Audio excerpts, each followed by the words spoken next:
네, 오늘도 사랑합니다. 또 축복합니다. 오늘 계속해서 여호수아 세 번째 말씀입니다. 오늘은 주님이 일하시는 조건이라는 제목으로 하나님의 말씀을 증거하겠습니다. 우리가 인생을 살아가면서 여러 가지 일들을 만나게 됩니다. 크고 작은 일들을 겪게 됩니다. 그리고 우리는 그 인생의 크고 작은 일들을 통하여서 모든 순간마다 우리의 믿음을 증명해 내야 됩니다. 작은 일이든 또 큰 일이든 인생에서 겪는 모든 순간마다 우리는 우리의 믿음을 반드시 증명해 내야 합니다. 사실 매일같이 겪는 작은 일들 앞에서는 우리가 굳이 우리의 믿음을 시험해 볼 때가 많지는 않아요. 왜냐하면 그거는 믿음이 없이도 그냥 지나가는 일이거든요. 그런데 때로는 우리 스스로가 감당할 수 없는 큰 일 앞에서는 때로는 우리의 믿음을 시험해 볼 때가 굉장히 많이 있습니다. 도전을 받는다는 거죠. 한번 생각해 보실까요? 여러분들이 겪어왔던 혹은 앞으로 겪게 되는 큰 일에는 어떤 것들이 있을까요? 우리 청년들 같은 경우에는 이성교제나 아니면 결혼 이런 것들도 큰 일이 될 수가 있겠고요. 또는 인생에서 처음으로 또 맞이하게 되는 직장을 얻는 일이라든지 아니면 자녀들의 결혼, 출산, 그 후에 노후의 문제에 이르기까지 우리 인생에는 앞으로 마주하게 되는 큰 일들이 있겠죠.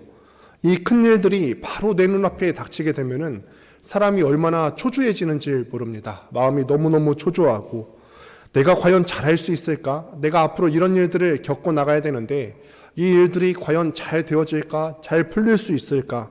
빨리 이 시간들이 지나갔으면 좋겠다.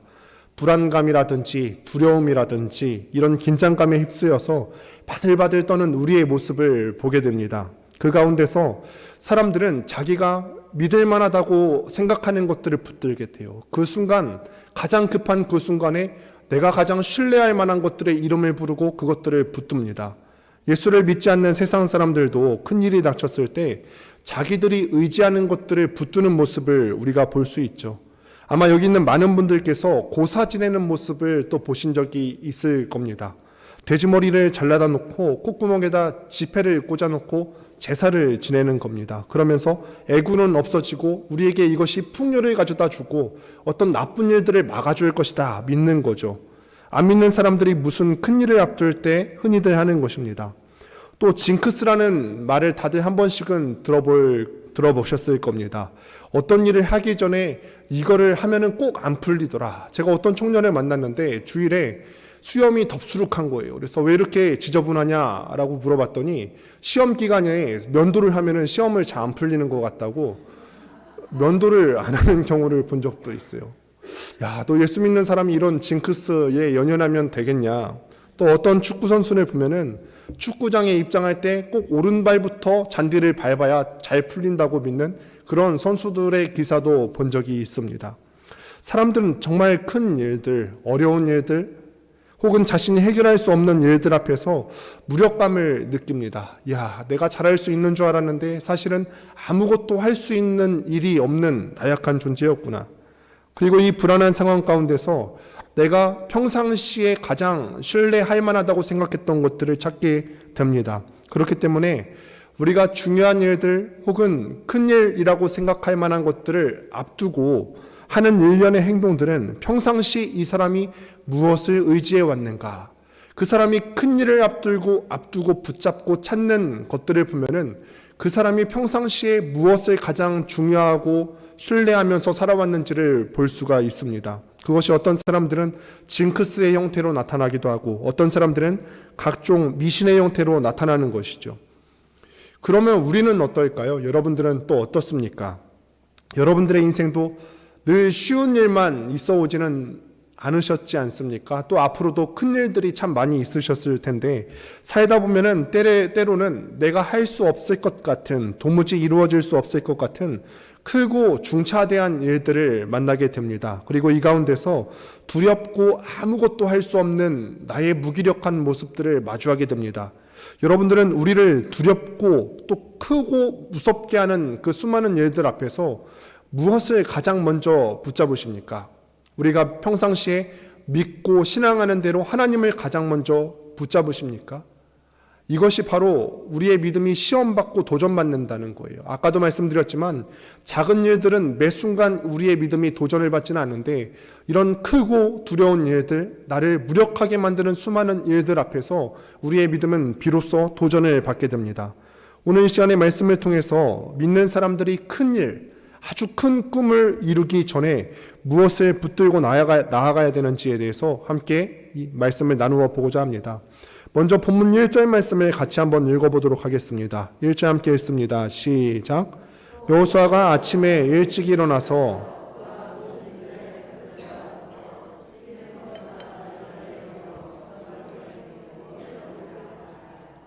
지금 이스라엘 사람들이 어떤 상황일까요? 큰 일을 마주하고 있는 상황이죠. 앞서 여호수아 1장 11절을 보면은 이스라엘 사람들은 하나님께서 그들에게 주신 그 땅 가나안 땅을 차지하기 위해서 진군을 하고 있는 상황입니다.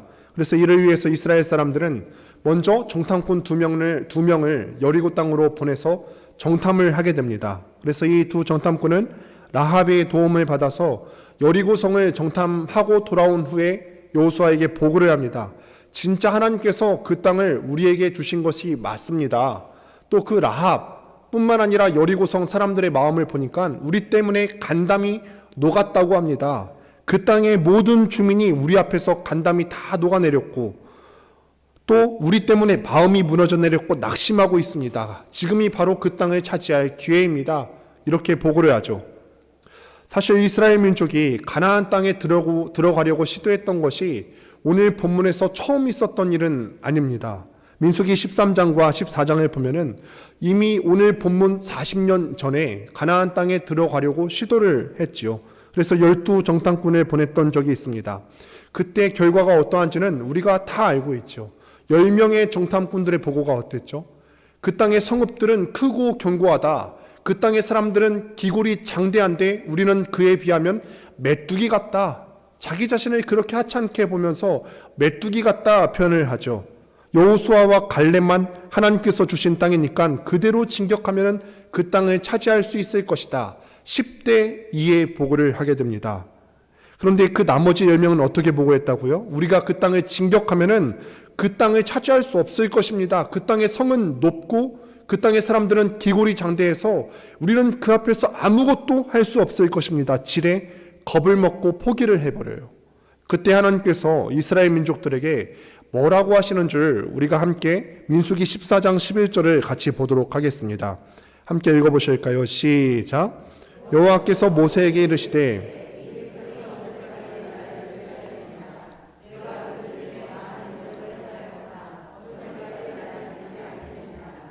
여러분 이 구절을 한번 자세히 보십시오. 가나안 땅을 정탐했던 이 10명의 정탐꾼들의 입장에서 한번 생각해 보시는 거예요. 10명의 정탐꾼들이 보고한 내용 중에서 과장되거나 또는 허황된 것들이 있었을까요? 그 땅의 성읍은 진짜로 크고 아주 견고했어요. 또 그 땅의 사람들은 기골이 장대하고 컸지요. 그에 비해서 이스라엘 사람들은 아무도 별 볼 일 없는 사람이었음에 분명해 보입니다. 거짓말을 한 것이 아니에요. 말도 안 되는 거짓 보고를 한 것이 아닙니다. 실제로 가서 보니까 현실이 그렇다는 거예요. 성벽이 높고요. 그 땅의 사람들은 크고 그 앞에서 우리는 메뚜기같이 작아 보인다. 소위 요즘 말로 하면은 팩트 폭행이라는 말을 많이 하죠. 현실을 있는 그대로 이야기했다는 것입니다. 그런데 하나님께서는요, 이러한 열 정탐꾼들의 보고를 하나님 입장에서는 뭐라고 받아들이셨냐면은 하나님 당신을 멸시하는 것으로 받아들이셨다는 거예요. 보시면은 이 백성이 나를 어느 때까지 멸시하겠느냐.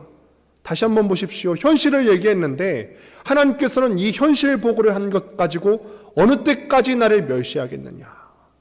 우리도 그렇죠.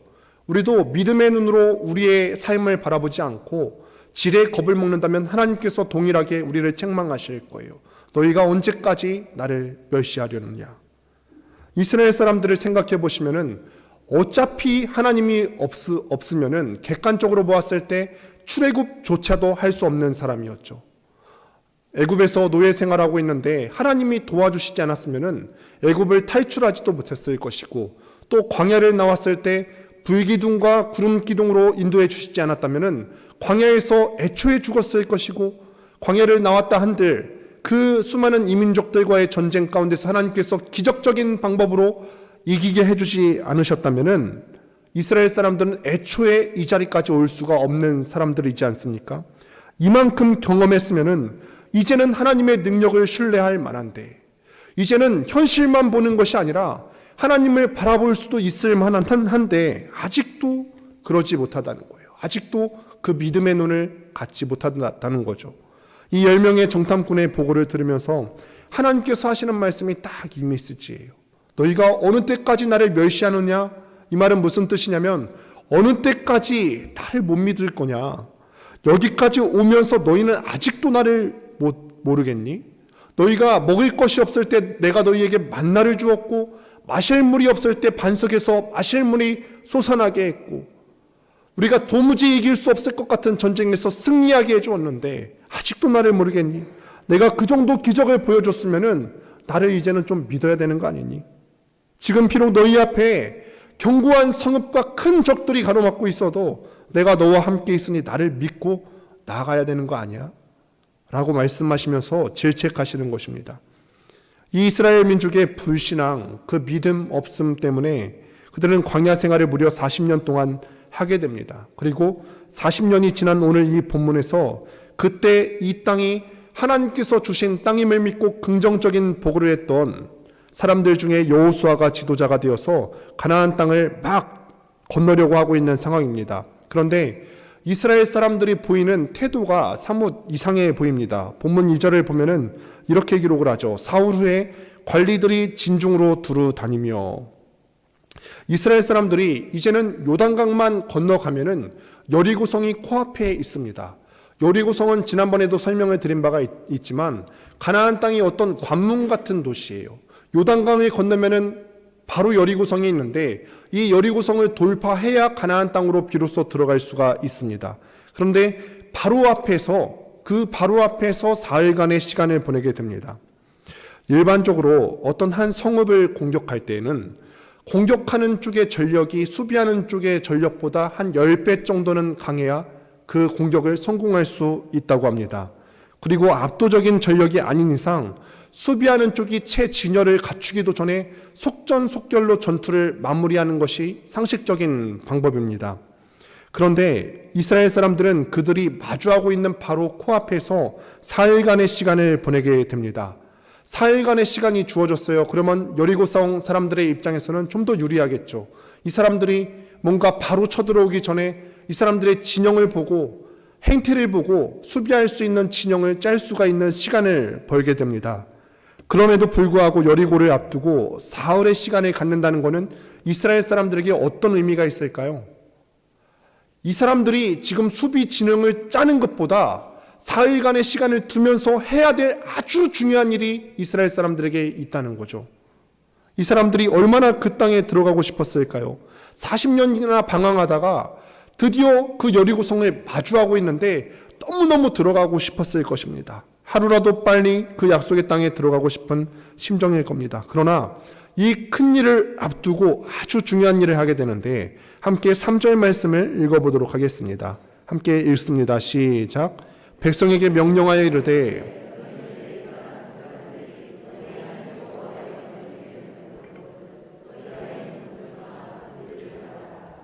여기의 소리는 언약궤가 갖는 특별한 의미에 대해서 우리가 생각해 볼 필요가 있습니다. 언약궤, 제가 일전에도 설명을 해드린 바가 있지만 언약궤가 무엇입니까?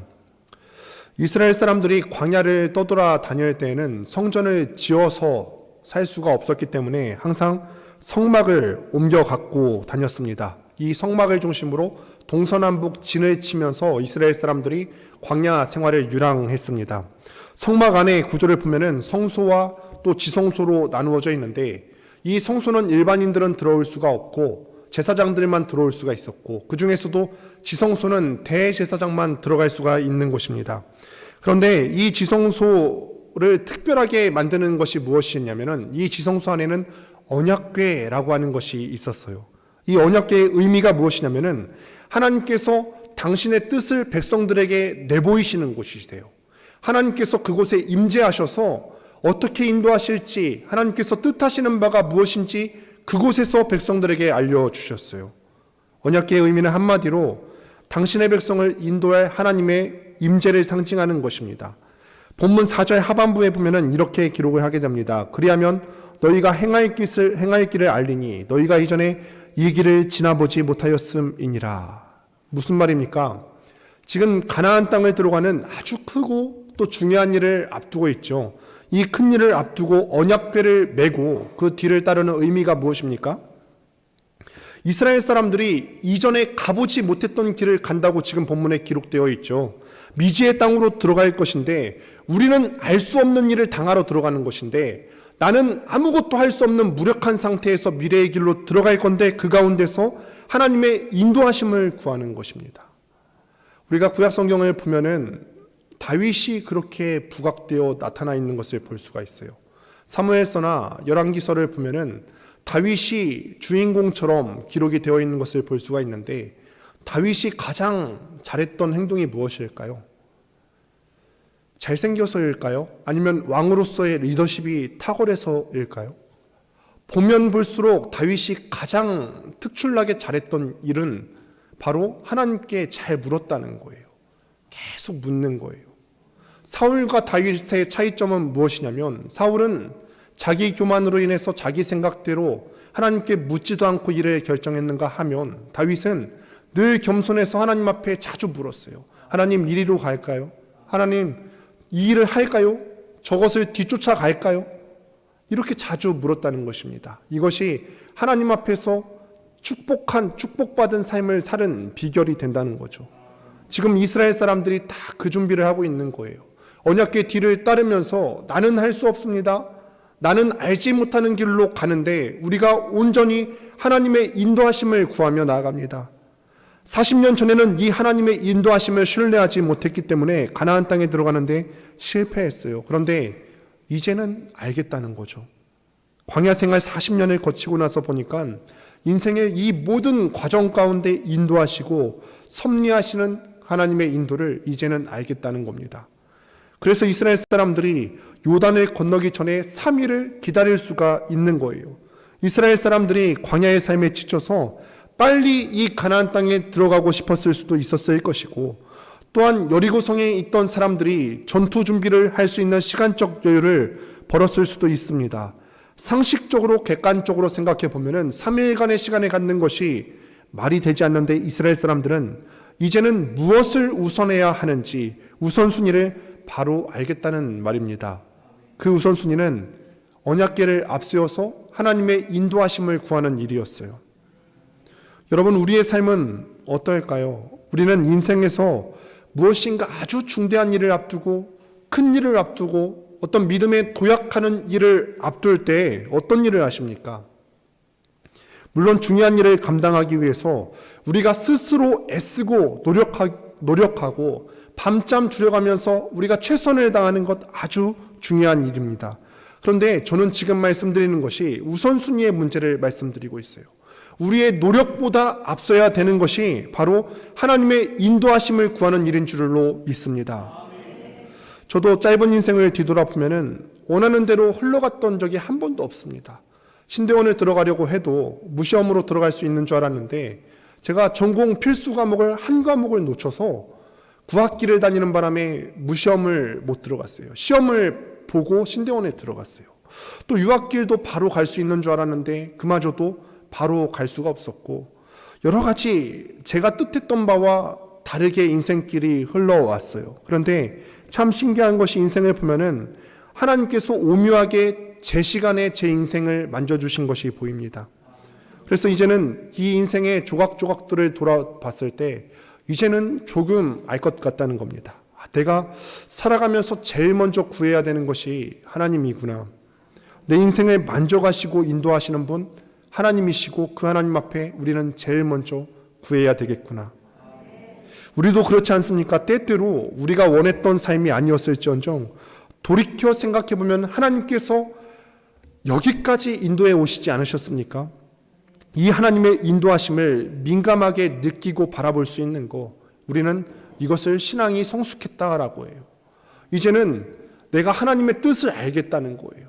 내 인생을 만져오신 그 과정들을 바라보면서 내가 하나님을 느끼는 것입니다. 내가 너를 여기까지 인도해 왔는데 아직도 너는 나를 믿지 못하겠어. 아직도 내가 얼마나 너에게 나를 보여줘야 나를 믿을 수 있겠니? 그 옛날 이스라엘 민족이 하나님을 불신할 때 하나님께서 질책하셨던 그 내용이 동일하게 우리에게 해당되는 것입니다. 어느 때까지 너희가 나를 멸시하겠느냐? 그래서 우리가 깨달아야 할 것이 무엇입니까? 우리의 인생을 인도하시는 이는 하나님이시고, 그렇기 때문에 우리는 큰 일을 앞두고 있을 때, 어떤 무엇인가 믿음의 도약을 하고자 할 때 가장 먼저 하나님께 엎드려야 한다는 사실이에요. 지금껏 절 지켜주신 하나님, 지금껏 나의 인생을 이마만큼 인도하신 하나님, 앞으로의 제 인생 가운데에서도 하나님께서 선한 길로 인도해 주실 줄 믿습니다. 내가 비록 미지의 길로 걸어가지만, 알지 못하는 길로 가지만, 이 중에서도 지금까지 지켜주신 하나님이 나를 변함없이 지켜주실 줄로 믿습니다. 이 믿음의 고백이 우리에게 필요하다는 사실입니다. 그런데 우리가 하나님의 임재, 하나님의 인도하심을 구할 때 애쓰고 노력해야 되는 부분이 있습니다. 본문 5절 말씀을 같이 한번 읽어보도록 하겠습니다. 함께 읽습니다. 시작.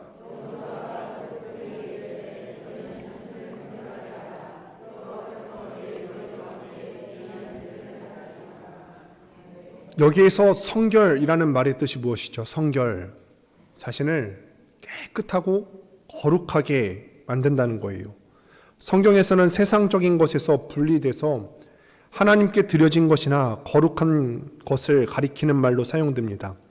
이 성결이라는 말이 거룩이라는 의미를 또한 갖기도 하는데, 성결은 원래 사람이 갖고 있는 속성이 아니라 하나님께서 갖고 계신 속성이에요.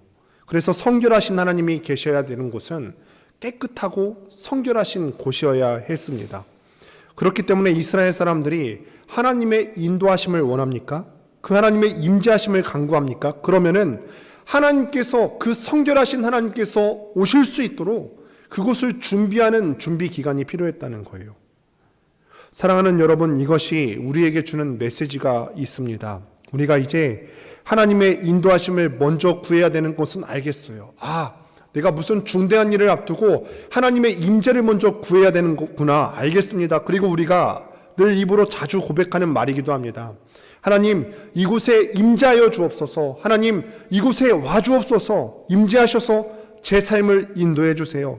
하나님, 제가 큰 일을 앞두고 있는데 오셔서 인도해 주세요. 그런데 문제는 우리가 입으로는 하나님의 임재를 간구하는데 실제로는 하나님이 오시도록 준비하지 않는 데 있습니다. 성결이라는 것은 세상적인 것에서 분리돼서 하나님께 드려진 것, 거룩한 것이라고 했습니다. 우리가 하나님의 임재를 정말로 사모한다면, 그 하나님께서 오셔서 나의 인생을 정말로 인도해 주시기를 원하신다면, 우리가 세상의 유혹에 넘어가지 않고 우리 스스로를 날마다 성결할 수 있도록 유지하는 데 힘쓰셔야 되죠. 성결은 하나님의 임재를 사모하는 행동이에요. 말로만 우리가 하나님의 임재를 사모합니다.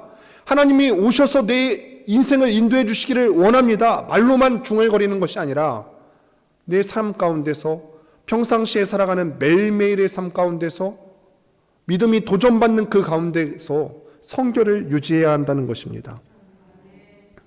그래서 여러분, 우리 모두에게 말씀을 통하여서 도전합니다. 정말로 여러분들 삶 가운데서 하나님의 임재하심을 사모하신다면은 우리를 올가매고 있는 그 죄성으로부터 탈출하십시오. 여러분들을 꽉 옥죄고 있는 그 미움의 감정을 벗어내셔야 합니다. 교묘한 술수와 또 거짓으로 순간의 위기를 모면하려고 하는 그 위선을 벗어 던지십시오. 우리의 인생을 살아갈 때 하나님의 임재하심을 구하는 것, 또 하나님을 임재하시기 위해서 우리가 성결해야 되는 것, 이거는 추상적인 개념이 아니라 구체적이고 명료합니다. 우리가 몸담고 있는 죄의 구렁텅이에서 벗어나서 하나님께서 임재하실 수 있도록 그 터전을 마련하는 것입니다. 예전에 사역했던 교회에서 교역자들 가운데 한 명이 결벽증이 있는 사람이 있었어요. 근데 이 사람 앞에서도 이 결벽증 있는 사람이 오기 전에는 이 사람이 그렇게 무서운 사람도 아닌데 뭐라고 할까봐 싹 치워놔요. 오면은 믹스커피 한 방울 떨어져 있어도 뭐라고 하고, 이 결벽증 사람을 맞이하는데도 이런 에너지를 쏟는데 하나님을 맞이하는 데는 더 큰 에너지가 있으셔야 되죠. 이거는 그냥 잘 맞아들이고의 문제가 아니라 두려움의 문제예요. 하나님께서는 성결하신 분이셔서 성결하지 않은 것을 미워하시거든요. 여러분, 그래서 우리가 주일의 새벽 기도회를 통하여서, 특별 새벽 기도회를 통하여서 잘 준비할 수 있는 시간으로 삼으시기를 바랍니다. 이 기도회 가운데 우리가 하나님의 임재를 구하고, 특별히 나를 올가매고 있는 그 죄악된 것을 벗어던지기를 힘쓰고 회개하시고 돌아서서 하나님께 나아갈 수 있는 특별한 기회로 삼을 수 있게 되기를 바랍니다. 말씀을 마무리합니다. 큰 비행기일수록 긴 활주로가 필요하다고 합니다. 이륙할 때 질량이 크면 클수록 추진력이 많이 필요하기 때문에 이륙할 수 있도록 더 긴 활주로가 필요합니다. 마찬가지로 착륙할 때에도 질량이 큰 비행기가 활주로에 완전히 멈추어 서서 착륙할 수 있도록 내려설 때도 긴 활주로가 필요합니다. 우리 인생도 그렇습니다. 여호수아가 중차대한 일, 가나안 땅을 넘어가는 이 큰 일을 앞두고 보낸 3일은 헛된 시간이 아니에요. 언약궤 뒤를 따를 것을 다짐하고 하나님의 인도하심을 구하는 시간이었고, 하나님의 임재를 위해서 성결한 것, 거룩을 준비하는 시간이었습니다. 세상 사람들도 자기 인생의 어떤 큰 일을 앞두고 자기 나름대로의 준비를 하지요. 서두에 말했다시피 고사를 지내기도 하고 징크스를 갖기도 합니다. 각자 자신이 중요한 일을 위해서 꼭 필요하다고 생각하는 일, 우선순위를 가져가는 것입니다. 우리의 우선순위는 어디에 있습니까? 우리가 인생을 살아가면서 하나님의 인도하심을 먼저 구하지 않는 것은 교만한 인생이죠. 그러한 인생에는 결코 하나님께서 원하시는 열매가 맺힐 리가 없습니다. 우리의 삶이 어떠합니까? 지금껏 살아오면서 크고 작은 여러 가지 일들 가운데서 스스로의 힘으로 무엇인가 해보려고 노력하고 발버둥 치신 적은 없으십니까? 하나님의 도우심을 구하지 않은 채 혼자서 막 발버둥 치신 적은 없으십니까? 저는 여러분들이 무엇보다 먼저 하나님께 엎드리고 하나님의 인도하심을 구하는 우리 모두가 되기를 소망합니다. 그리고 우리가 정말로 하나님의 임재를 소망하고 하나님께서 내 삶에 임재하셔서 인도하시기를 원하신다면 지금까지 우리를 옥죄고 있는 죄의 굴레들을 벗어던져 버리시기를 바랍니다.